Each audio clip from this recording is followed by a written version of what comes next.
Hello students, today we are going to learn a poem, The Laburnum. Laburnum is a tree. Laburnum is a small tree with clusters of yellow flowers hanging down.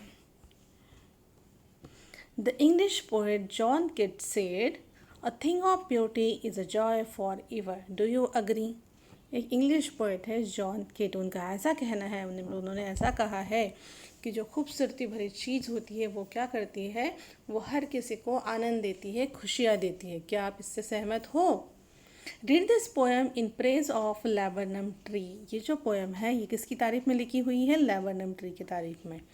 Which shares its abundant yellow-hued blossoms with all who pass beneath it. एक ऐसा tree है जो क्या करता है, ये जो लैबरनम tree है ना, इसे गोल्डन येलो कलर के फ्लावर्स आते हैं और जब भी हवा का झोंका आता है तो ये जो फ्लावर्स है ना ये नीचे गिरते हैं। तो जब हवा का झोंका आता है तभी अगर इस ट्री के नीचे से कोई जा रहा होगा तो क्या होता है, उसके ऊपर ये येलो फ्लावर्स की बरसात होती है, बौछार होती है। So let's see.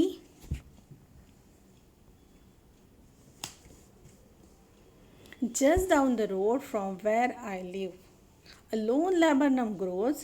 It does not advertise itself, unlike the cawing crows.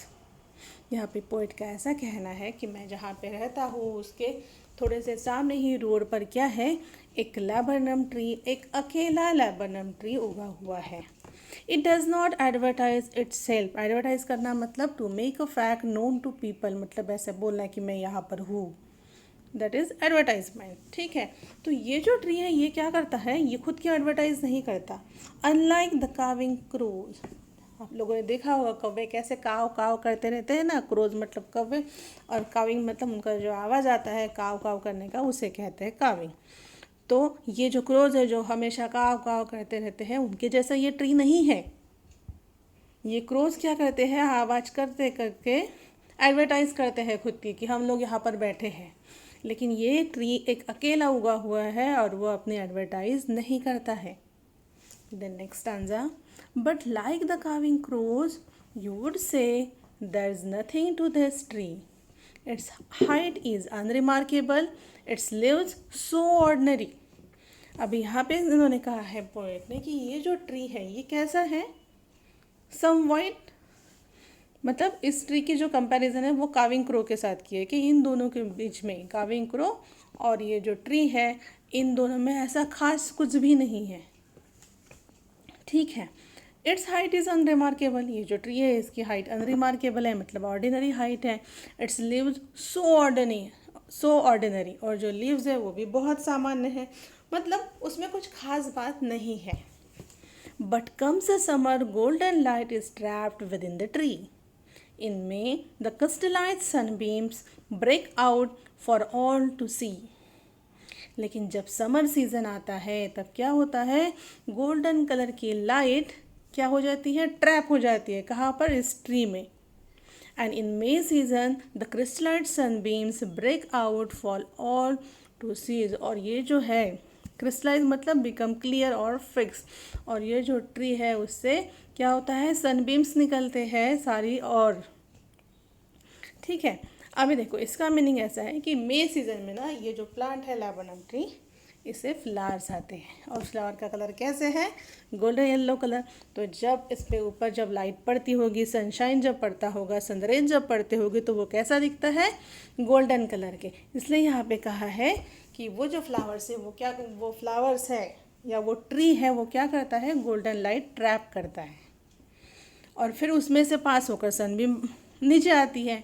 इसलिए यहाँ पे कहा है कि in May the crystallize sunbeam break out for all to see. The thundery grey sky cast its gloom on everything in sight, but the little tree is quite untouch, it burns with topaz light. यहाँ पे अभी देख रहे हो जब बरसात होती है या फिर ना कभी कभी समर सीजन में भी ऐसा होता है कि बादल घिर कर आते हैं, तो बादल जब घिर कर आते हैं आसमान में तो वो कैसे रहते हैं, काले कलर के बादल। वो क्या करते हैं, वो सारी जगह पे उदासी फैलाते हैं। ग्लूम मतलब दुखी भाव, थोड़ा सा उदासी फैलाना जैसे, क्योंकि हर जगह पर काला काला दिखने लगता है, हमें उदासी ऐसी छाव छाव सी दिखने लगती है।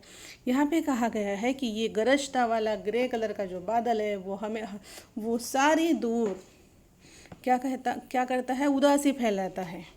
But the little tree is quite untouched, लेकिन ये जो ट्री है ना, ये कैसा रहता है, इससे हमेशा अनअफेक्टेड रहता है। अनटच मतलब unaffected. It burns with topaz light, उसके जो फ्लावर्स है वो कैसे शाइन करते हैं, ब्राइट येलो कलर के। इसलिए यहाँ पे कहा गया है कि वो तो एक डायमंड के जैसे हमेशा ब्राइट येलो कलर का लाइट फैलाते रहता है। देन नेक्स्ट पेज,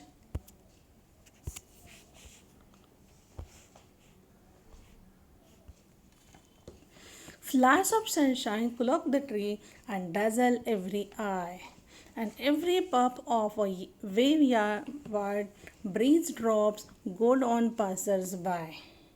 देखिए अभी क्या कहना है यहाँ पर पोएट का कि flowers of sunshine clock the tree. Flowers of sunshine मतलब जब उसे ब्लॉसम आता है उस ट्री को, तो पूरा पेड़ जो है ना वो येलो कलर के फ्लावर से पूरा ढक जाता है। ठीक है, इसलिए वहाँ पे कहा है फ्लावर्स ऑफ सनशाइन। और ऊपर से उसके ऊपर जब सनलाइट पड़ती है, इसलिए वो कैसे लगता होगा आप इमेजिन कर सकते हो। तो जब ऐसे होता है कि ये ट्री पूरा फ्लावर से ढक जाता है तो क्या होता है, डैजल एवरी आई, सबकी आँखों को वो चकाचौंध कर देता है। डैजल मतलब क्या होता है, blind eyes temporarily due to extreme brightness, मतलब पहले येलो कलर के फ्लावर, उसमें से उसके ऊपर सनलाइट पड़ी हुई है तो सबकी आँखों को क्या होता है, सबकी आंखें चकाचौंध हो जाती है। अभी देखो ये जो ट्री है ये कैसा है, एक सिंपल ट्री है, करेक्ट, एकदम ऑर्डिनरी ट्री है। लेकिन जब उसे फ्लावरिंग आती है, जब उसे फ्लावर्स आते हैं, तब क्या कहते हैं, सब लोग उसकी तरफ अट्रैक्ट होते हैं। Every puff of a wayward breeze drops gold on passers by. यहाँ पे क्या कहा गया है कि जब भी हवा का झोंका आता है तो क्या करता है, ट्री ड्रॉप्स गोल्ड, मतलब इसके जो फ्लावर्स है गोल्डन येलो कलर के, वो क्या करता है, वो ड्रॉप करता है। मतलब जो भी आने जाने वाला है, जो इस पेड़ के नीचे से गुजरता है, उसके ऊपर ये अपने फ्लावर्स की बरसात करता है या फिर उस गोल्डन येलो फ्लावर्स की बौछार करता है। Even the beggar down the street smiles when he sees this tree and for some moments he can feel the joy that comes for free. देखिए लास्ट स्टांजा कितना अच्छा यहाँ पे कहा गया है। रास्ते पे जो भिखारी बैठता है ना, वो भी इस ट्री को देखकर क्या हो जाता है, स्माइल करने लग जाता है। मतलब जब वो भी इस ट्री को देखता है, पूरा फूलों से लदा हुआ, गोल्डन येलो कलर के फ्लावर्स लगे हुए हैं, पूरा फूलों से लदा हुआ ट्री जब देखता है तो वो भी क्या हो जाता है, उसके भी चेहरे पे स्माइल आ जाती है। एंड फॉर सम मोमेंट्स, कुछ मोमेंट्स के लिए, कुछ क्षणों के लिए, ही कैन फील, वो फील कर सकता है, क्या फील कर सकता है, a joy that comes for free, एक ऐसी खुशी वो फील कर सकता है जो खुशी कैसे मिल रही है, उसे फ्री में मिल रही है। अब ये जो पोएम है ना आप लोगों की, इसमें दो चीज़ें बताई गई हैं। ठीक है, एक क्या बताया था हम लोगों ने कि लैबरनम ट्री एक ऑर्डिनरी ट्री है, लेकिन जब उसे फ्लावर्स आते हैं तब सारे लोग उसकी तरफ अट्रैक्ट होते हैं।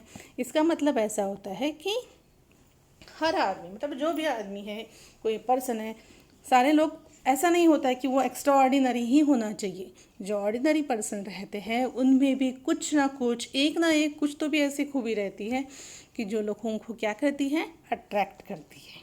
देन सेकंड थिंग, यहाँ पर ना एक नेचर का बहुत अच्छा एक, मतलब अपनी जो प्रकृति है उसका एक नेचर बताया है कि उसका बिहेवियर कैसा है।